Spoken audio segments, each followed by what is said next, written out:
સાપુતારાના table પોઈન્ટના ચઢાણમાં car પલટી જતા અકસ્માત સર્જાયો હતો। બે બાળકો સહિત 7 પ્રવાસીઓનો આ બાદ બચાવ થયો હતો। સુરતથી સાપુતારા ખાતે રવિવારની રજાઓ માણવા અને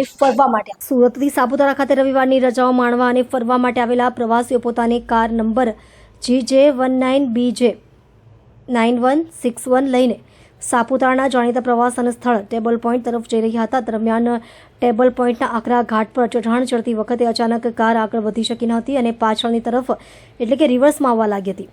ઘાટ ઉપર કાર અચાનક રિવર્સ આવવાના કારણે ચાલકે કાર પરનો પોતાનો સંપૂર્ણ કાબુ ગુમાવી દીધો હતો અને કાર રસ્તા પર જ પલટી હતી અને ત્યાં ભારે અફરાતફરીનો માહોલ સર્જાયો હતો। કારમાં સવાર 2 નિર્દોષ બાળકો સહિત કુલ 7 પ્રવાસીઓ સવાર હતા। સદનસીબે અકસ્માતમાં કોઈ જાનહાનિ થઈ નથી અને તમામ 7 લોકોનો આ બાદ બચાવ થતાં તમામ મુસાફરોને નાની મોટી ઈજાઓ પહોંચી। વધુમાં ઘટનાની જાણ થતાં જ ઈજાગ્રસ્તોને તાત્કાલિક સારવાર અર્થે નજીકના શામગહાન સામૂહિક આરોગ્ય કેન્દ્ર ખાતે ખસેડવામાં આવ્યા હતા।